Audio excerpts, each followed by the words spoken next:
Hello students, हम लोग भैया आज से स्टार्ट कर रहे हैं क्लास 11th मैथमेटिक्स। एक बार हम लोगों ने मैथमेटिक्स क्लास 11 का पढ़ चुका है, फिर से स्टार्ट कर रहे हैं। नई सीरीज स्टार्ट हो रही है आज से, और अब की बार हम आपको बता देने वाले हैं कि अब की बार हम लोग पढ़ने वाले हैं एनसीईआरटी। अगली बार हम लोगों ने पढ़ा था मनोहर रे, बालाजी, जो कुछ भी था अगली बार पढ़ा था, लेकिन इस बार का क्राइटेरिया क्या रहने वाला है कि इस बार हम लोग पढ़ेंगे एनसीईआरटी। कॉन्सेप्ट हम अपनी मर्जी से सिखाएंगे आपको, कॉन्सेप्ट हम अपनी मर्जी से सिखाएंगे, और क्वेश्चंस कहाँ से सॉल्व करेंगे आप एनसीईआरटी से। आपकी मर्जी, आप कोई भी बुक ले सकते हैं, मनोहर रे, बालाजी, जो कुछ भी हो आप ले सकते हैं, उसकी कोई पाबंदी नहीं है। लेकिन मेन मुद्दा क्या रहने वाला है, हम जो क्वेश्चन सॉल्व कराएंगे वो क्या होगा, एनसीईआरटी का होगा, और कुछ हमारे खुद के बनाए एग्जाम्पल रहेंगे। ठीक, कुछ क्या होंगे, हमारे खुद के बनाए एग्जाम्पल रहेंगे, और कुछ जो रहेंगे और अन्य सवालें वो क्या होंगे, एनसीईआरटी के रहेंगे। ठीक, किसी कोई दिक्कत नहीं होगी इन सब चीज़ों में। तो अब हम लोग सबसे पहले सिलेबस देखेंगे और फिर उसके बाद आगे बात करेंगे। तो सिलेबस में जैसे आप लोग क्लास 11th का मैथमेटिक्स जो है, मैथमेटिक्स, इसमें सिलेबस में थोड़ा सा दिख कम रहा है। तो ये बोर्ड बहुत छोटा है। मैथमेटिक्स, ठीक, क्लास 11th की मैथमेटिक्स में। तो सबसे पहले हमको आपको पढ़ने हैं चैप्टर वाइज, हम आपको सिलेबस लिखवा दे रहे हैं, फिर उसके बाद आगे बात होगी। सबसे पहला चैप्टर हमको आपको पढ़ना है, ध्यान देते जाइएगा, समुच्चय। साथ साथ आप नोट भी करते चलेंगे, सेट्स। दूसरा पढ़ना है संबंध एवं फलन, क्या, संबंध एवं फलन, relation and function, relations and functions. ठीक, तीसरा चैप्टर है इसके बाद ट्रिग्नोमेट्रिक फंक्शन है, त्रिकोणमितीय फलन, त्रिकोणमितीय फलन, ट्रिगोनोमेट्रिक फंक्शन, ट्रिगोनोमेट्रिक फंक्शन। ठीक, ये तीसरे हो गए। फिर उसके बाद चौथा चैप्टर है आपका समृद्ध संख्या और द्विघात समीकरण, समृद्ध संख्याएं एवं द्विघात समीकरण। ठीक, समृद्ध संख्याएं एवं द्विघात समीकरण, complex number and quadratic equation, complex number and quadratic equation. ठीक, और फिर आ जाएगा आपका पांचवा चैप्टर, जो है पांचवा चैप्टर है रैखिक असमीकरण,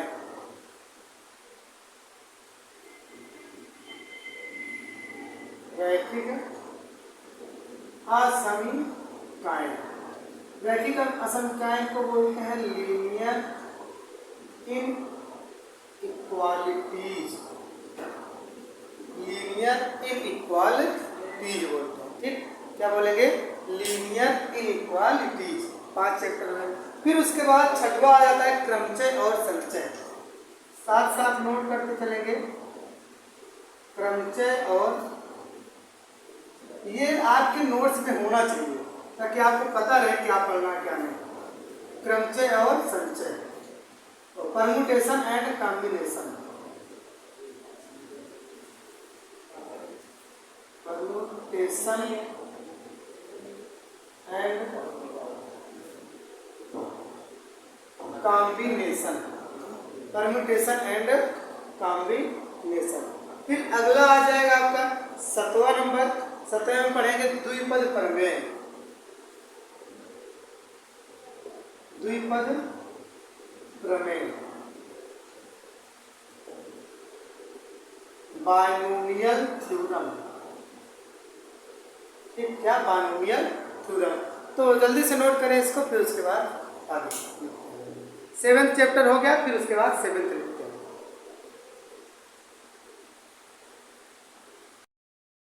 और जल्दी से आप स्क्रीनशॉट लीजिए या कुछ भी करिए, मिटाते हैं। ठीक,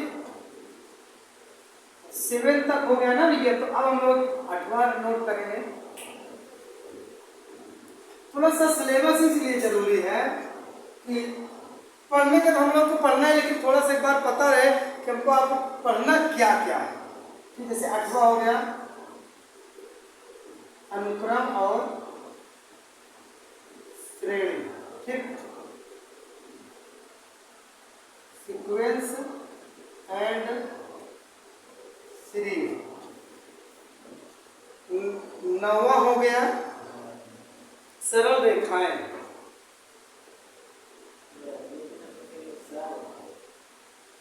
हाँ, विशेष सूची में सरल रेखाएं यहाँ है, बाकी आगे 10वें में हो गया सरल रेखाएं, स्ट्रेट लाइन, बड़ा मस्त चैप्टर है। 10वां शंकु परिच्छेद।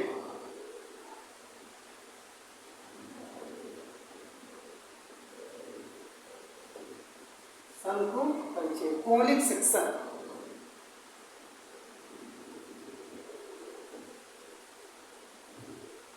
Conic section. 11 नंबर आपका आ जाएगा त्रिविमीय ज्यामिति का परिचय। ये चैप्टर आपका 12th में भी है, त्रिविमीय ज्यामिति का परिचय, इंट्रोडक्शन ऑफ 3D ज्योमेट्री। 12वां चैप्टर आ जाएगा सीमा और अवकलन।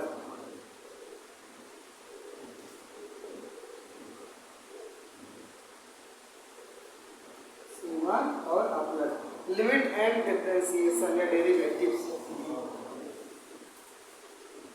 Limits and derivatives. ठीक, लिमिट एंड डेरिवेटिव्स। अगला आ जाएगा 13वां चैप्टर है सांख्यिकी। सांख्यिकी, स्टैटिस्टिक्स।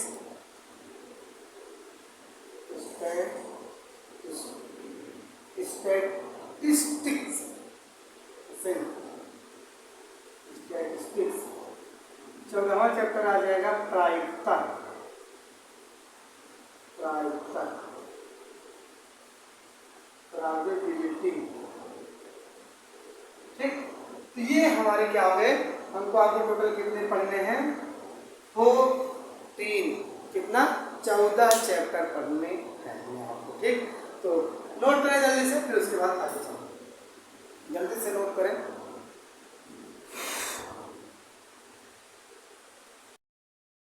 स्ट्रेट लाइन,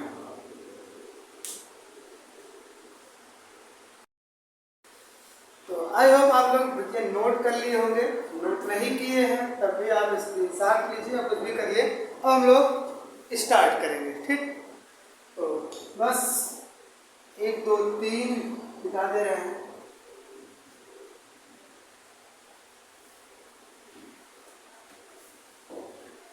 अब देखिए भैया, हम लोग फर्स्ट चैप्टर स्टार्ट करने वाले हैं। फर्स्ट चैप्टर बोले तो सेट थ्योरी या समुच्चय।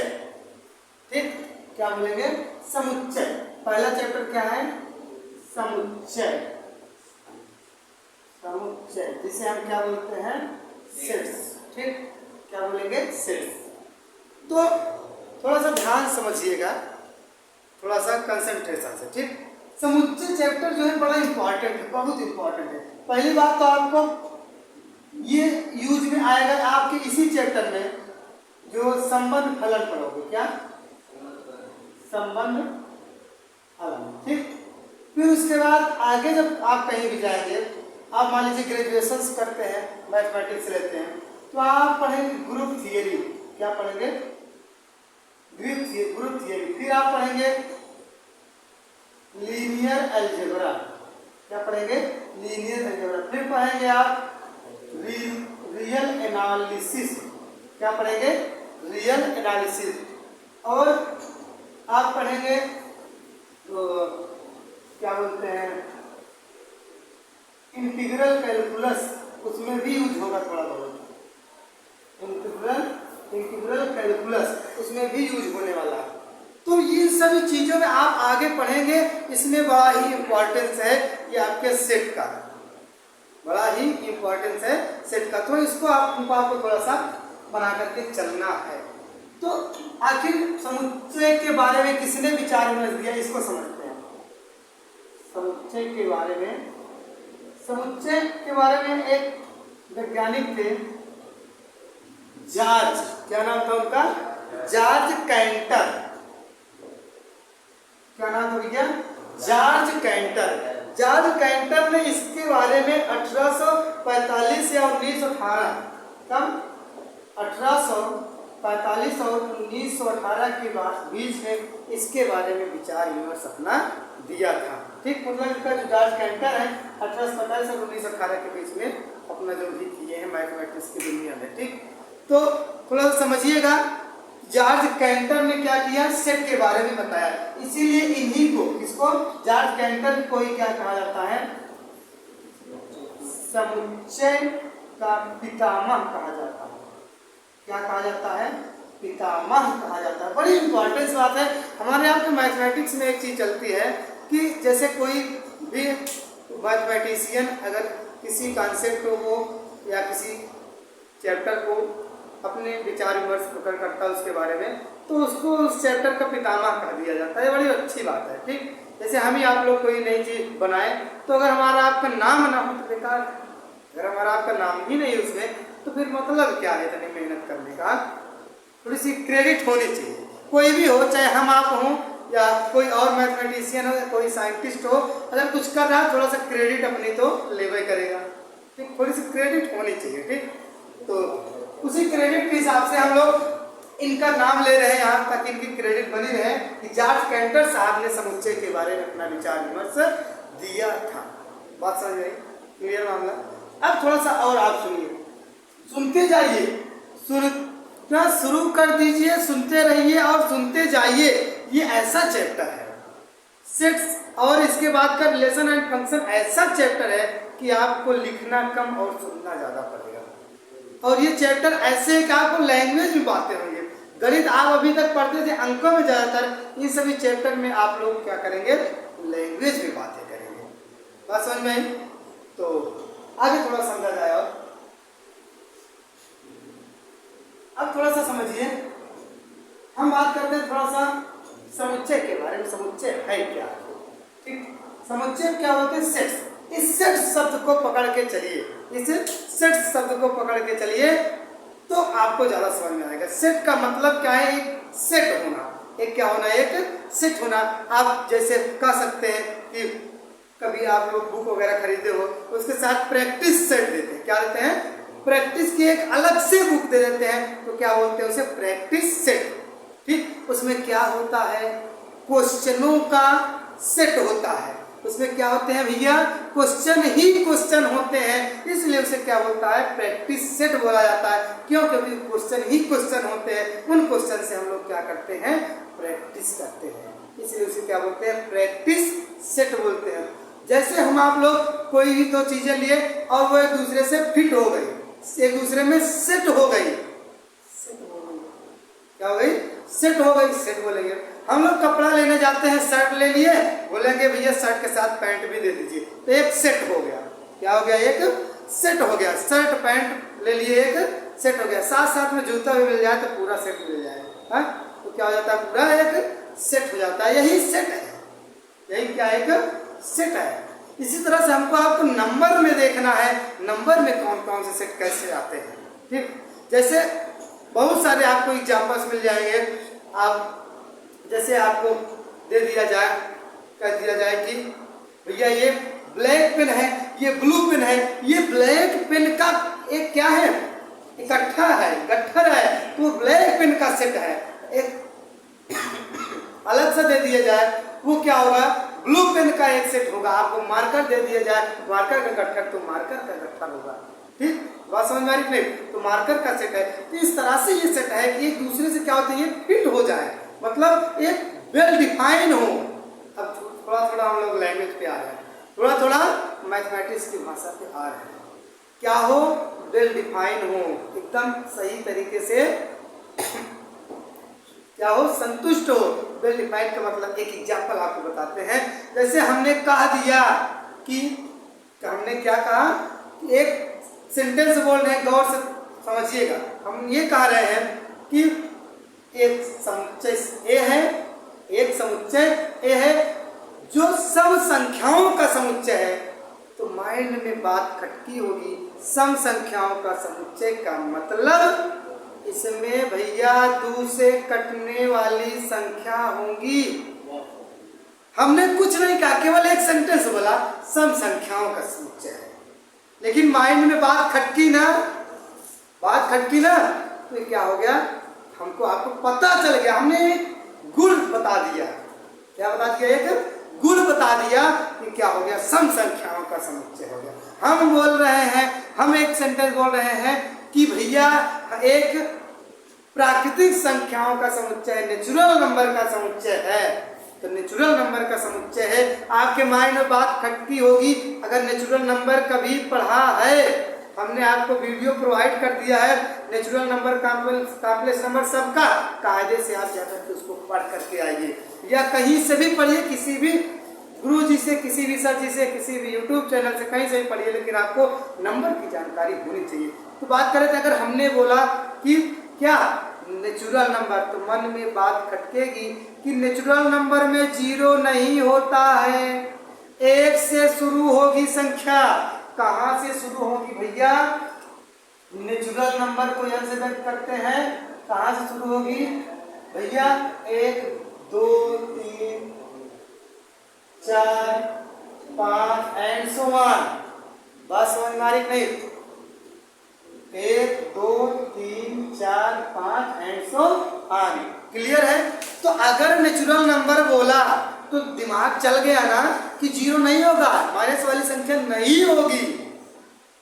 किसी को दिक्कत?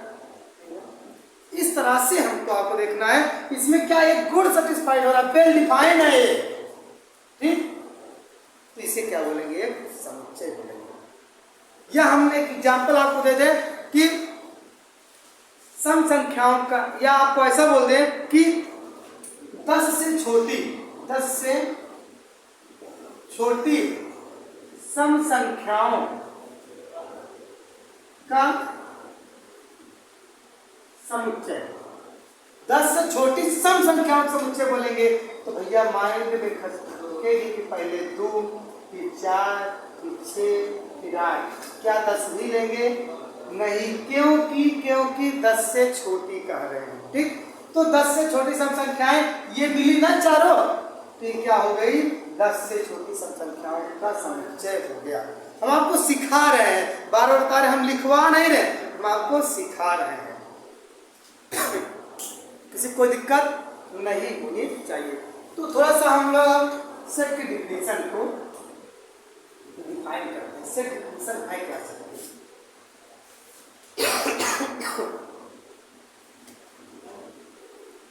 डिफिनेशन क्या हो जाएगी, किसी विशेष वस्तु या किसी विशेष वस्तु या पद, वस्तु या पद का मतलब समझ रहे हैं आप, कोई भी वस्तु हो जाएगी या कोई पद, मतलब कोई भी चीज की बात कर ले हम, उसके बारे में करें। ठीक, किसी वस्तु या पदों का वह समूह, क्या वह समूह जिसमें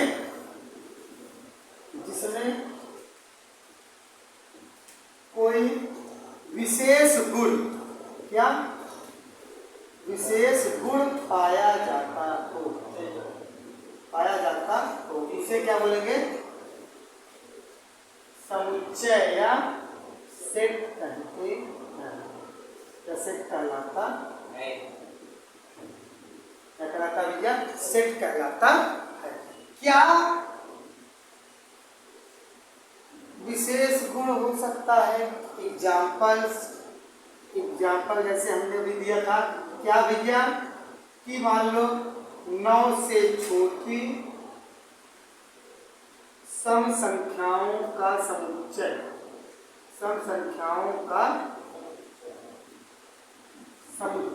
तो क्या होगा इसमें 9 से छोटी होगी, पहले 2 4 6 8, ठीक। तो इतने नंबर का जो ये संग्रह हो रहा है, जो समूह हो रहा है, इसे क्या बोलेंगे? समुच्चय बोलेंगे। क्या बोलेंगे भैया? समुच्चय बोलेंगे। किसी को दिक्कत? अगर इसी डिफिनीशन इंग्लिश में लिखना हो तो क्या लिखेंगे? इंग्लिश में डिफिनीशन आपको बताते हैं थोड़ा सा। will define arrangement of element, will define arrangement of element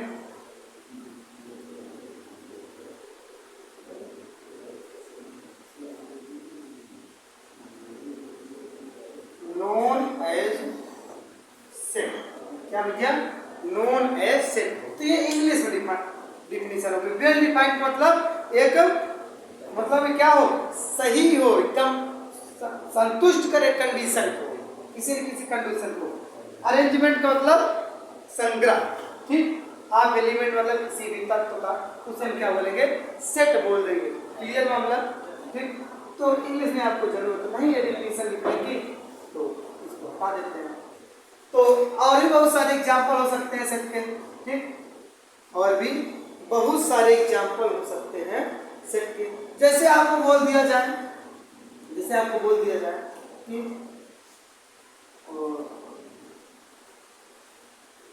स्वरों का समुच्चय, क्या? स्वरों का समुच्चय। भैया स्वर का समुच्चय बोला तो क्या हमने किसी एलिमेंट का नाम लिया? क्या नहीं ना, लेकिन हमने स्वर बोला तो आपके माइंड में खटकी स्वर का मतलब होता है। यही तो प्रॉपर्टी है, यही तो गुण है विशेष जिसके बारे में हम बात कर रहे हैं। कोई ना कोई एक गुण पाया जाएगा तो समुच्चय क्या हो जाएगा इसमें भैया? A-E-I-O-U। क्लियर होगा? कोई दिक्कत नहीं। एक चीज और आपको नोट में देखना होगा, नोट में किसी भी सेट को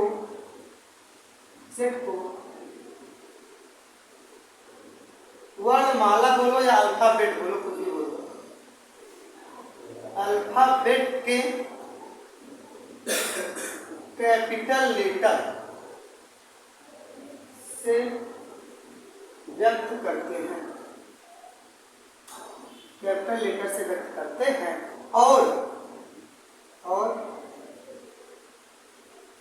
एलिमेंट को